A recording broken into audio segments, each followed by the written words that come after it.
Okay, so we're all familiar with our physical menopause symptoms, the hot flashes, the decreased energy, difficulty sleeping, skin and vaginal dryness, decreased libido, all those physical things we are pretty well aware of.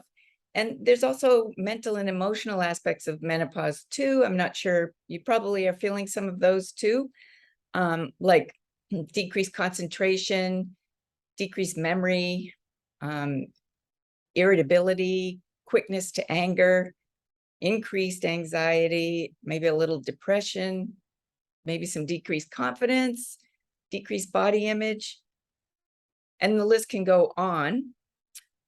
Just when we are in menopause and obviously midlife, it makes us more prone to the possibilities of developing more chronic diseases, such as like heart disease, osteoporosis, diabetes, and even obesity.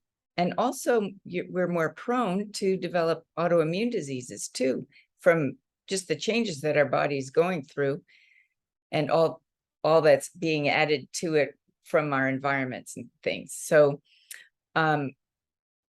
when I have been researching to get specific remedies or antidotes for the specific symptoms, I found that the main symptoms of menopause have pretty well agreed upon suggestions for helping to alleviate the symptoms.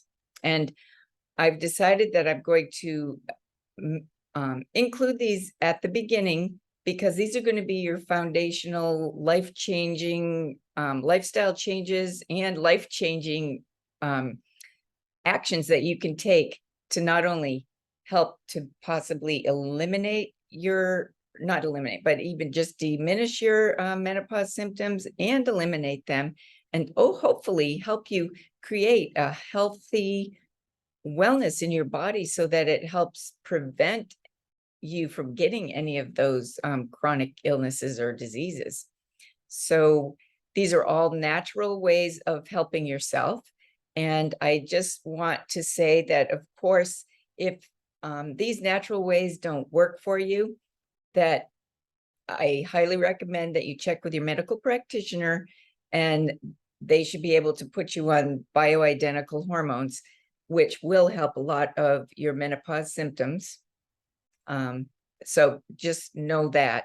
And also, if you are taking medications or have any physical limitations or illnesses that are contributing to your discomfort and inability to handle your menopause symptoms, as long as it feels right for you, you have to do what feels right for you if you want to try these things. But I would also recommend you talking to your medical practitioner before you start something new, just to make sure that it isn't going to interfere with any of the other medications or your illness process. Okay, so this first video, I'm going to cover 5 suggestions for lifestyle changes and actions you can take right away and start implementing as a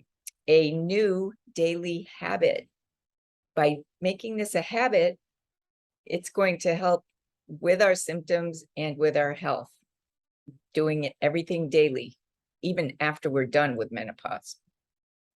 So, and then the next video will be talking about food aspects that are common in the changing of our lifestyles, and that will help eliminate or reduce our menopause symptoms. So number 1 is alleviating our stress. I think everybody's under stress with what's happening in the world these recent years, and let alone having menopause on top of that. That increases the stress, right? But stress is a huge energy reducer. So we need to conserve our energy so we can stay well and healthy. So if we could try to really calm our stress and let a lot of it go, try to calm our minds. Oftentimes our stress is caused by things that aren't even related to us or are going to have anything to do with us. So things that you can do to help alleviate some stress would be to talk with a friend, to get support, to have somebody to listen to what you're going through, or even maybe finding a community of like-minded women who are going through what you're going through for that support and camaraderie. And, you know, there are a lot of Facebook groups that I'm sure you can find a community that's got similar issues that you're going through to get support with.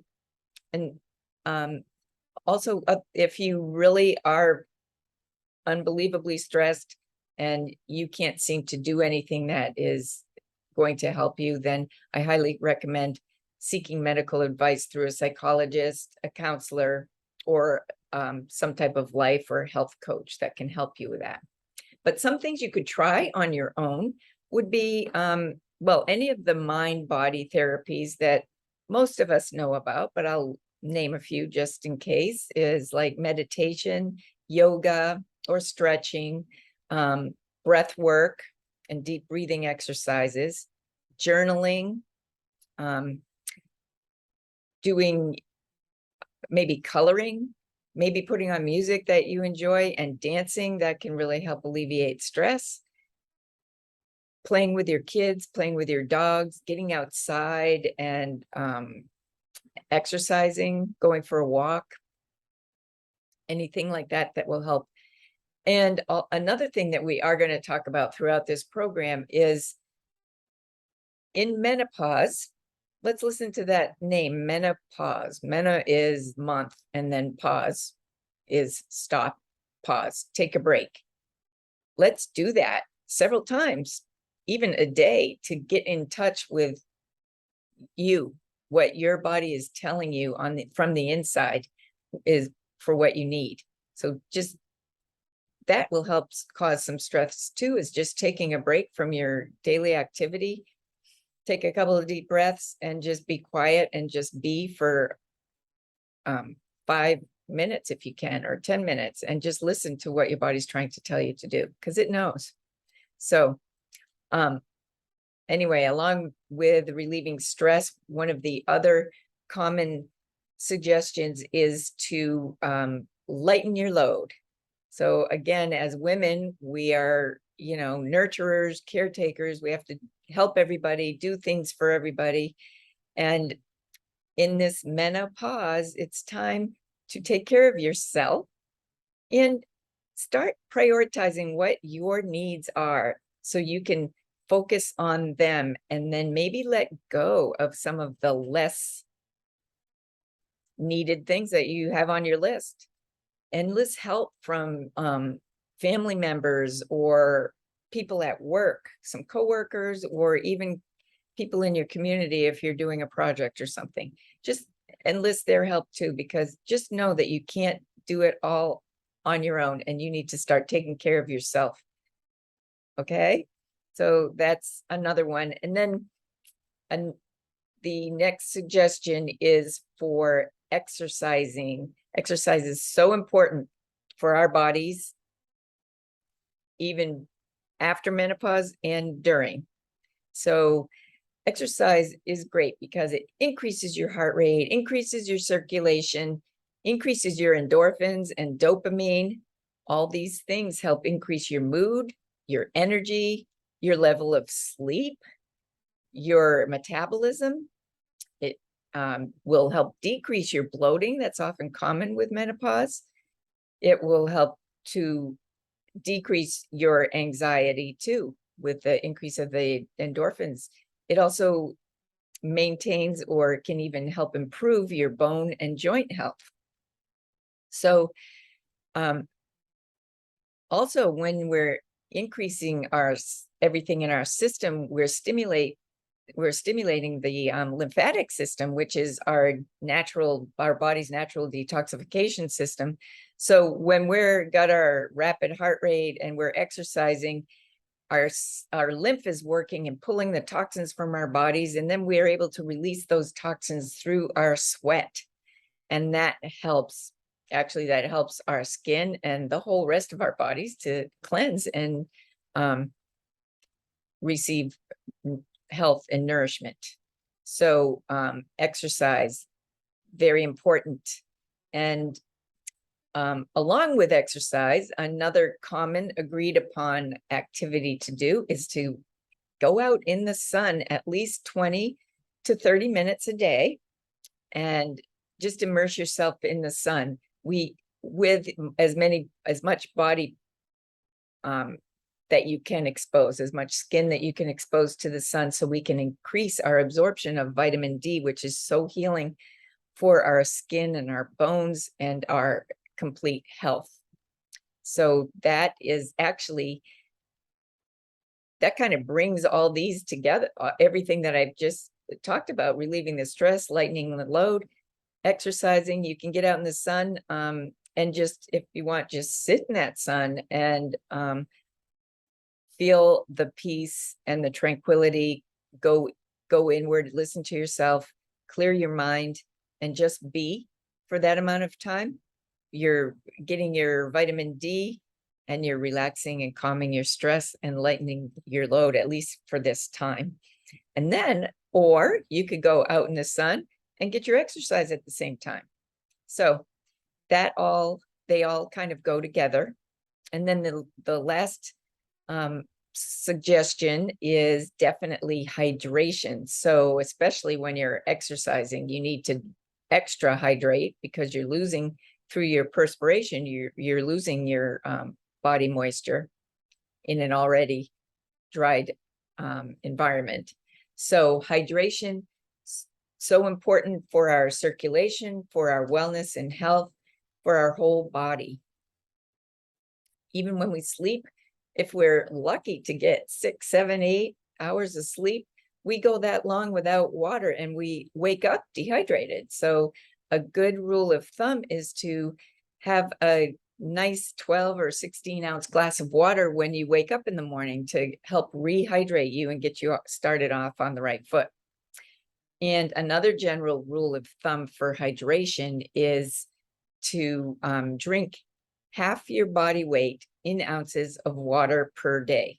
So say you weigh like 150 pounds, half of that is 75. So you need to drink 75 ounces of water per day to maintain hydration. And then if you're exercising, you're going to drink more. But if you also like your caffeinated beverages, like coffees, teas, energy or sports drinks, or caffeinated sodas, those dehydrate you. So for, say you have an 8 ounce cup of coffee in the morning, you need to replace that with 16 ounces of water. So with all this drinking and replacing, it seems like most of our day should include drinking water. And yes, you're right, it should. So once we get on with our day, for at least a good 8 hours of the day, is to always have a 10 or 12 or more ounces of water at your side and sip on it every hour. Just try to have a 10 or 12 ounce glass of water each hour. And that will help keep you hydrated. And when we're hydrated, it gives us more energy. It helps with sleep. It helps with metabolism. It helps with mood. It helps with digestion. It helps moisten our skin. It helps alleviate some of the depression that we have, because our mind and our brains are getting more nourishment. So all these 5